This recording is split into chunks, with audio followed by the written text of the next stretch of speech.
NEET தேர்வு இல்லாத மருத்துவத்துறை சார்ந்த படிப்புகளுக்கு Vinayaka Mission School of Allied Health Sciences, Salem, Chennai, Pondicherry. Black Thunder, where fun never ends. Ooty main road, Mettupalayam, Tamil Nadu. Summer holidays வந்தாச்சு, நம்ம ஜிடி ஹாலிடேஸும் வந்தாச்சு. South India's number 1 travel brand.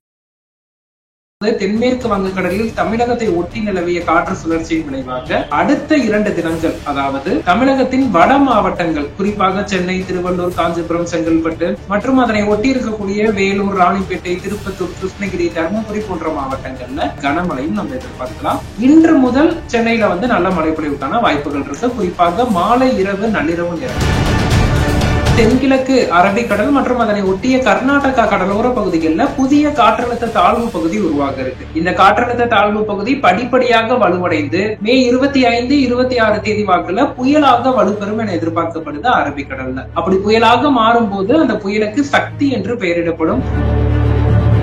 சக்தி புயல் புயலாக மாறினா எந்தெந்த மாவட்டங்களுக்கு அதிக பாதிப்பு இருக்கும் சார்? கேரளா, கர்நாடகா, தமிழகத்தின் மேற்கு தொடர்ச்சி மலை மாவட்டங்களான கோயம்புத்தூர், நீலகிரி மற்றும் அதனை ஒட்டிய காவிரி நீர்பிடிப்பு பகுதிகள் எல்லாம் பரவலாக கன முதல் மிக கனமழைக்கான இருக்கு. சென்னையை பொறுத்த வரைக்கும் இன்று முதல் அடுத்த 3 நாட்களுக்கு மாலை, இரவு, நள்ளிரவு நேரங்கள்ல இடி மின்னலுடன் கூடிய மழைக்கான வாய்ப்பு.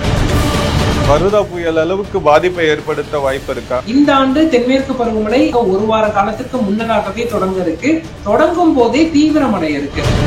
கடந்த ஆண்டை விட இந்த ஆண்டு கோடை மழை அதிகமா இருக்குமா? தமிழகத்தின் மேற்கு தொடர்ச்சி மலை மாவட்டங்களான கோயம்புத்தூர் மாவட்டத்தின் வால்பாறை, சின்னக்கல்லாறு மற்றும் நீலகிரி மாவட்டத்தின் மேற்கு தொடர்ச்சி மலையோர பகுதிகள் மற்றும் காவிரி நீர்பிடிப்பு பகுதிகள், கேரளா, கர்நாடகா பகுதிகள் எல்லாம் கன முதல் மிக கனமழைக்கான வாய்ப்புகள் இருக்கு. டெல்டா பகுதிகள்லாம் எந்த அளவுக்கு எச்சரிக்கையா இருக்கு? குறுவை சாகுபடிக்கு தேவையான நடவடிக்கைகளை விவசாயிகள் எடுக்கலாம். மேட்டூர் அணையும் இம்மாத இறுதிக்குள்ளாகவே நிரம்பி ஜூன் முதல் வாரத்துல உபரி நீர் திறக்கப்படும் என எதிர்பார்க்கப்படுது. அப்படி இருக்கும் போது விவசாயிகள் முழுமையாக குறுவை சாகுபடிக்கு தேவையான நடவடிக்கைகளை மேற்கொள்ளலாம். வணக்கம் சார்.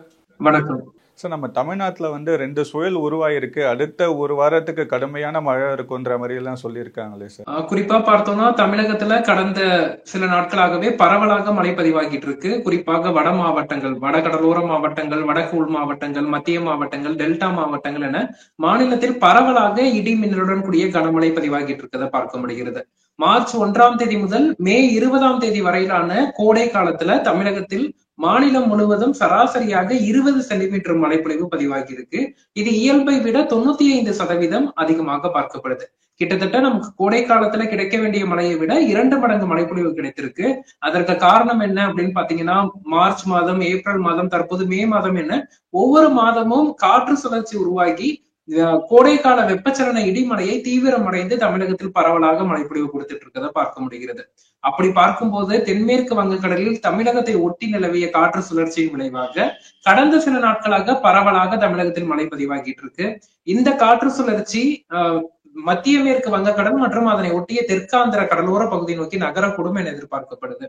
இதன் விளைவாக அடுத்த 2 தினங்கள், அதாவது மே 21, 22 ஆகிய தேதிகள்ல தமிழகத்தின் வட மாவட்டங்கள், குறிப்பாக சென்னை, திருவள்ளூர், காஞ்சிபுரம், செங்கல்பட்டு மற்றும் அதனை ஒட்டி இருக்கக்கூடிய வேலூர், ராணிப்பேட்டை, திருப்பத்தூர், கிருஷ்ணகிரி, தருமபுரி போன்ற மாவட்டங்கள்ல பரவலாக மிதமானது முதல் சற்றே கனமழையும், ஒரு சில இடங்கள்ல கனமழையும் நம்ம எதிர்பார்க்கலாம் அடுத்த 2 தினங்களுக்கு. இதுவரைக்கும் சென்னையில பெரிய அளவுக்கு மழை பதிவாகாவிட்டாலும் இன்று முதல் சென்னையில நல்ல மழைப்பொழிவுக்கான வாய்ப்புகள் இருக்கு. குறிப்பாக மாலை, இரவு, நள்ளிரவு நேரம். ஆனா கேரளா சைட்ல எல்லாம் ரெட் அலர்ட் கொடுத்திருக்காங்கன்ற மாதிரி எல்லாம் சொல்றாங்களே. குறிப்பா பார்த்தோம்னா இந்த தாழ்வு பகுதியின் தாக்கத்தினால, இந்த காற்று சுழற்சியின் தாக்கத்தினால கிட்டத்தட்ட மே 23ஆம் தேதி வாக்குல நமக்கு தென்கிழக்கு அரபிக்கடல் மற்றும் அதனை ஒட்டிய கர்நாடகா கடலோர பகுதிகளில் புதிய காற்றழுத்த தாழ்வு பகுதி உருவாக இருக்கு. இந்த காற்றழுத்த தாழ்வு பகுதி படிப்படியாக வலுவடைந்து மே 25, 26 தேதி வாக்குல புயலாக வலுப்பெறும் என எதிர்பார்க்கப்படுது அரபிக்கடல்ல. அப்படி புயலாக மாறும் போது அந்த புயலுக்கு சக்தி என்று பெயரிடப்படும். இந்த பெயர் பாத்தீங்கன்னா நமக்கு ஸ்ரீலங்கா பரிந்துரைத்த பெயராக பார்க்கப்படுது. இந்த புயலின் காரணமாக உருவாகக்கூடிய புயல் சின்னத்தின் காரணமாக மே 23ஆம் தேதி முதல் கேரளா, கர்நாடகா, தமிழகத்தின் மேற்கு தொடர்ச்சி மலை மாவட்டங்களான கோயம்புத்தூர், நீலகிரி மற்றும் அதனை ஒட்டிய காவிரி நீர்பிடிப்பு பகுதிகள் எல்லாம் பரவலாக கன முதல் மிக கனமழைக்கான இருக்கு.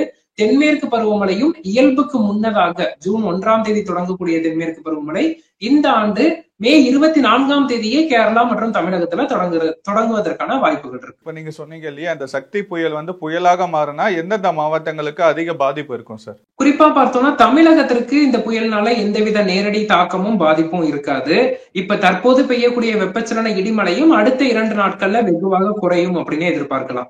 அதே சமயத்துல மே 24ஆம் தேதி தென்மேற்கு பருவமழை தொடங்குது அப்படிங்கிறப்போ மே 23ஆம் தேதி முதலே தமிழகத்தின் மேற்கு தொடர்ச்சி மலையோர மாவட்டங்கள் மற்றும் அதனை ஒட்டி இருக்கக்கூடிய பகுதிகளில் பரவலாக மழையின் தாக்கம், தென்மேற்கு பருவமழையின் தாக்கம் அதிகரிக்கும் அப்படின்னு எதிர்பார்க்கலாம். இந்த புயலின் தாக்கத்தை பொறுத்தளவுக்கு புயல் வடக்கு வடமேற்கு திசையில கடல் பகுதி நோக்கி நகரக்கூடும். இதன் காரணமாக ஒரு புயலின் நேரடி தாக்கம் இந்தியாவில இல்லைன்னாலும் வரக்கூடிய நாட்கள்ல மிக வேகமாக கர்நாடகா, வடக்கு கர்நாடகா, தெற்கு கர்நாடகா, கோவா, மகாராஷ்டிரா போன்ற பகுதிகளில் தென்மேற்கு பருவமழையை துவக்கும் என எதிர்பார்க்கலாம். இம்மாத இறுதிக்குள்ளாகவே பெரும்பாலான மாநிலங்கள்ல பருவமழை தொடங்குவதற்கான ஒரு சாதக சூழல் காணப்படுது.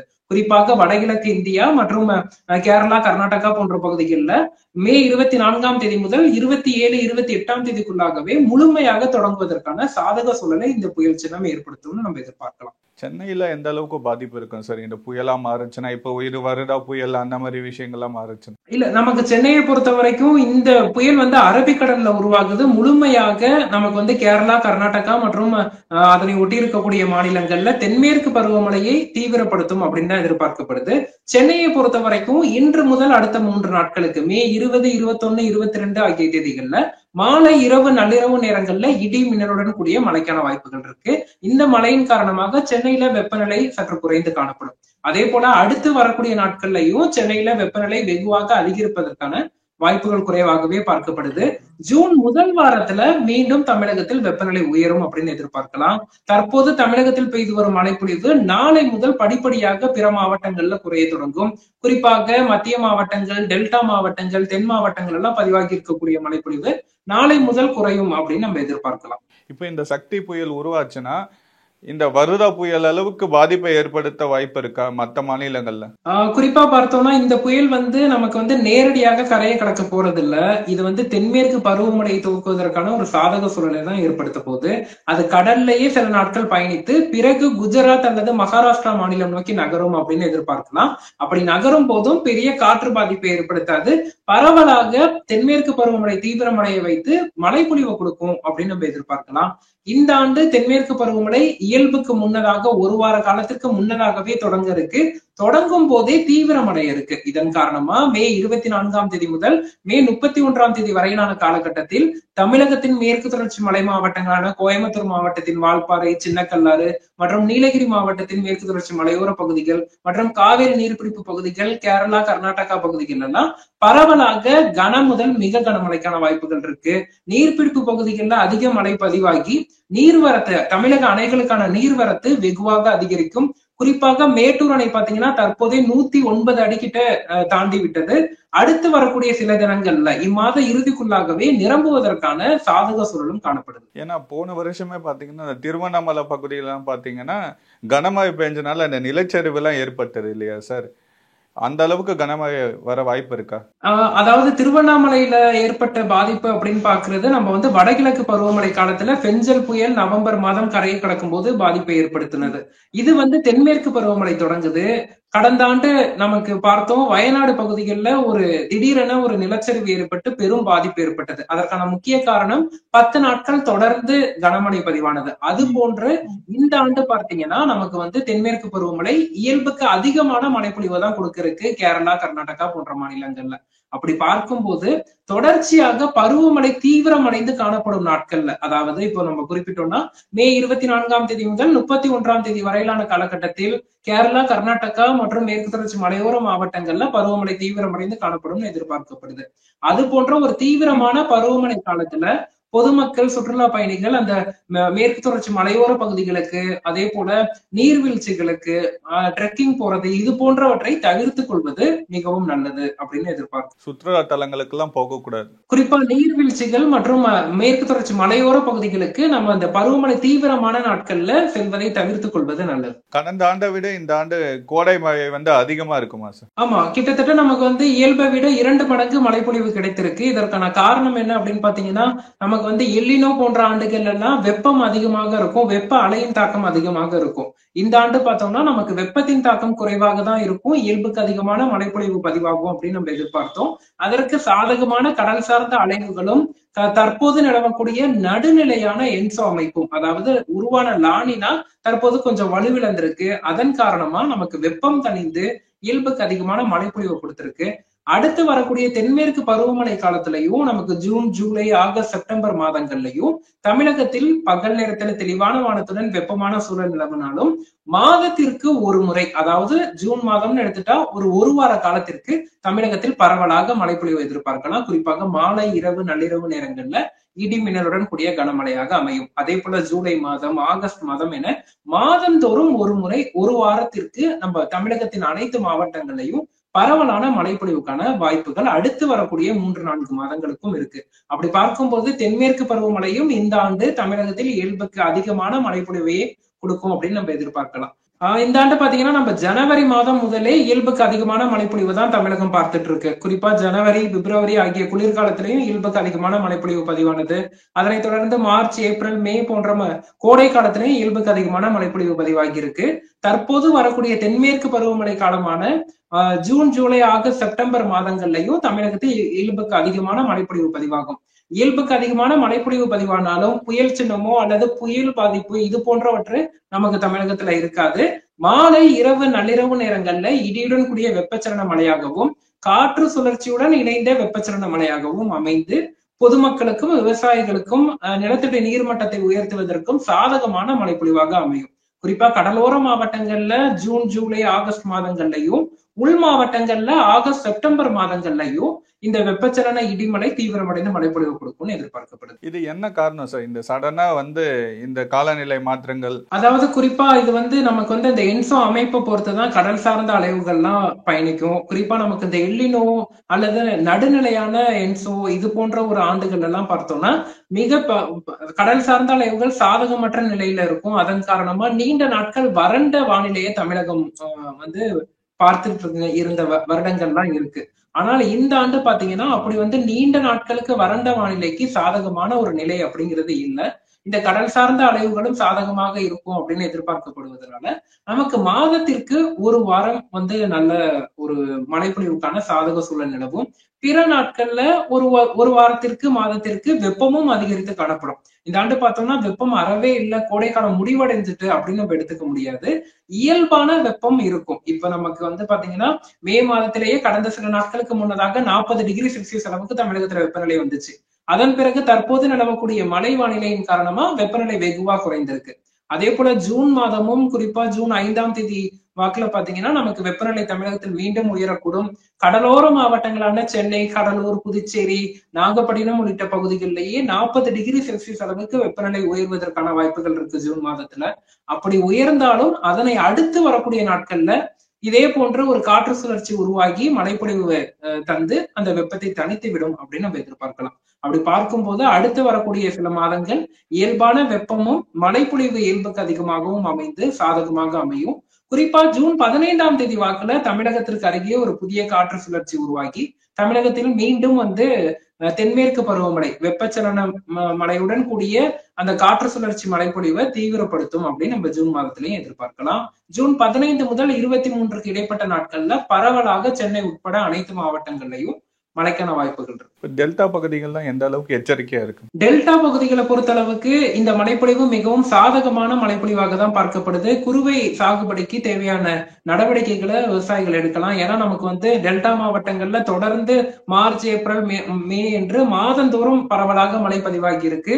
அதே போல மேட்டூர் அணையும் இம்மாத இறுதிக்குள்ளாகவே நிரம்பி ஜூன் முதல் வாரத்துல உபரி நீர் திறக்கப்படும் என எதிர்பார்க்கப்படுது.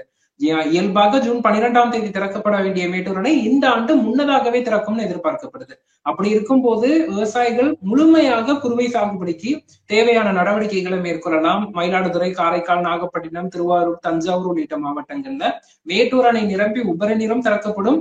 அதே போல மாதந்தோறும் மழைப்பொழிவும் இருக்கும். இடி மின்னலுடன் கூடிய வெப்பச்சலன மழையும் இயல்புக்கு அதிகமாக அடுத்து வரக்கூடிய 3-4 மாதங்களுக்கு பதிவாகும்னு எதிர்பார்க்கப்படுது டெல்டா மாவட்டங்கள்ல. அப்படி ஒட்டுமொத்தமா பார்க்கும்போது நமக்கு மழைப்பொழிவும் இருக்கு, மேட்டூர் அணை நீர்வரத்தும் இருக்கு, நிலத்தடி நீர்மட்டமும் உயர்ந்திருக்கு. கடந்த சில மாதங்களாக தொடர்ந்து பெய்யும் மழையினால அதன் நீர்நிலைகள்லையும் தேவையான நீர் இருப்பு இருப்பதன் காரணமா விவசாயிகள் முழுமையான குறுவை சாகுபடிக்கு செல்வது நல்லது.